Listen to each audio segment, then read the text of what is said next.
Pakistan on Thursday strongly condemned Indian Defence Minister Rajnath Singh's remarks questioning the safety of Pakistan's nuclear weapons, calling them irresponsible and misguided. The comments were made during Singh's visit to Indian-occupied Jammu and Kashmir, where he suggested that Pakistan's nuclear arsenal be placed under the surveillance of the International Atomic Energy Agency, IAEA. In response, Foreign Office spokesperson Shafkat Ali Khan dismissed the remarks as a reflection of profound insecurity and frustration over Pakistan's robust conventional and strategic deterrence. Pakistan's defense posture is sufficient to counter any aggression without resorting to nuclear blackmail, a mindset that seems to afflict New Delhi, Khan said. He criticized Singh's ignorance of the IAEA's role and turned the spotlight on India's own nuclear safety lapses. Khan highlighted multiple incidents involving the theft and trafficking of radioactive materials in India, including the illegal possession of californium, a highly radioactive substance, and a stolen device from the Babha Atomic Research Center. These incidents point to a dangerous black market in nuclear materials within India, he warned, urging international scrutiny and calling on India to ensure the safety of its own nuclear facilities. The Pakistan Stock Exchange, PSX, rallied strongly on Thursday, with the benchmark KSE 100 index gaining over 1,400 points amid renewed investor confidence. The surge follows Pakistan's receipt of a $1 billion tranche from the International Monetary Fund, IMF, part of its ongoing loan program. The index opened with a robust 858-point jump and maintained bullish momentum throughout the day, hitting an intraday high of 119,990.30. It eventually closed at 119,961.91, up 1,425.39 points, 1.2%. from the previous session. Analysts attributed the rally to fresh IMF inflows and expectations of further disbursements, including $1.4 billion in climate-related funds under the Resilience and Sustainability Facility, RSF. Thursday's upswing comes on the heels of market recovery following last week's ceasefire between Pakistan and India, which ended a tense military standoff. Investors, reassured by geopolitical stability and economic support, appear to be regaining trust in the market's trajectory. Pakistan's Director General of Inter-Services Public Relations, ISPR, General Ahmed Sharif Chaudhry, issued a stark warning to India during an interview with Sky News, emphasizing that any ceasefire violation would be met with a swift and assured response. Anyone who tries to violate our territorial integrity and sovereignty, our response will be brutal, our response will be swift and assured. We love peace. If you see the streets of Pakistan right now, we are not celebrating victory, we are actually celebrating peace. Chaudhry cautioned that a serious escalation between the two nuclear-armed neighbors could lead to mutual destruction, citing the doctrine of mutually assured destruction, MAD, which posits that a full-scale nuclear conflict would annihilate both sides. If India thinks that it can carve out space for war between India and Pakistan, it is actually a recipe for carving out mutual annihilation.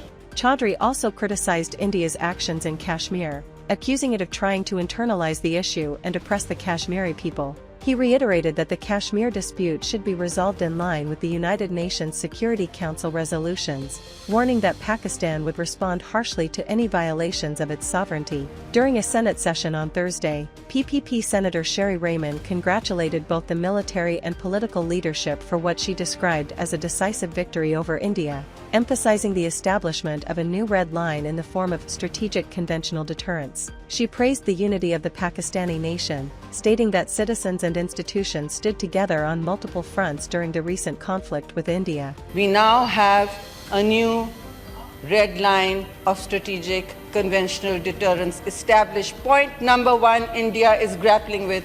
Pakistan has established clear dominance in the tactical field with India's far more expensive force. Well, their defense budget, sir, is 7 times that of our country's.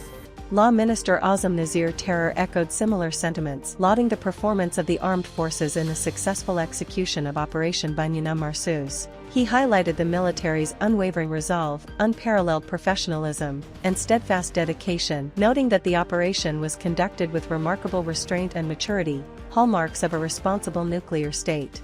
Whereas the armed forces of Pakistan, the Army, Air Force and Navy have once again demonstrated unwavering resolve, unparalleled professionalism, and steadfast dedication in the successful execution of Operation Bunyanul Masroor. Deputy Prime Minister Ishaq Dar on Thursday clarified that Pakistan did not request a ceasefire at any stage of the recent conflict with India. Addressing the Senate, Dar shared a detailed timeline of events, saying the first call came from U.S. Senator Marco Rubio on May 10, who conveyed India's willingness to observe a ceasefire. Dar responded that Pakistan was also prepared if India was ready. He said the ceasefire was initially extended to May 12, then to May 14, and now further extended to May 18. हमने cease fire किसी को request नहीं की। मेरी करीबन जैसे मैंने कहा कि 60 के करीब इंटरनेशनल फॉरेन कम्युनिटी के साथ foreign minister, deputy prime minister या प्राइम मिनिस्टर से बात हुई और 100 से ज़्यादा डिप्लोमेट्स को मैंने एंगेज किया, अपने फॉरेन ऑफिस में ब्रीफ किया 2 दफ़ा। तो 10 को जो बातचीत हुई वो फिर एक्सटेंड हुई, जो सीज फायर कह लें टेक्निकली बिटवीन द टू वो 12 तक हुई, 12 को फिर बात हुई, फिर 14 थी, आज फिर हुई, अब 18 तक है। तो ऑब्वियसली अब वो चीज़ें हैं, ultimately it will go to the dialogue. The statements come in the aftermath of heightened tensions with India, following cross-border hostilities that were eventually halted by a U.S.-brokered ceasefire. Lawmakers across party lines praised the military's strategic conduct, which they say helped reinforce Pakistan's deterrence posture while avoiding unnecessary escalation. Peace talks between Ukraine and Russia, scheduled for May 15 in Istanbul, have been derailed as both President Vladimir Putin and U.S. President Donald Trump declined to attend.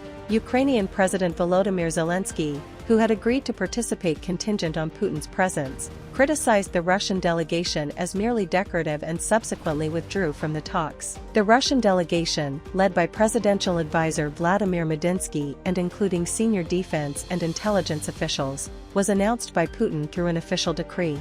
In the lead-up to the talks, Brazilian President Luiz Inácio Lula da Silva urged Putin to attend, emphasizing Brazil's commitment to promoting peace. However, the Kremlin confirmed that Putin had no plans to travel to Istanbul, though the Russian delegation was prepared to meet the Ukrainian team. Meanwhile, Trump, who had encouraged Ukraine to accept Putin's proposal for direct talks, emphasized the need for a 30-day ceasefire, a stance also supported by Zelensky. The absence of both Putin and Trump from the negotiations has cast doubt on the potential for a peace breakthrough. Zelensky stated that there was no need for a meeting with Putin if technical talks could agree on a ceasefire. However, with the key leaders absent and mutual distrust persisting, the prospects for a meaningful resolution remain uncertain.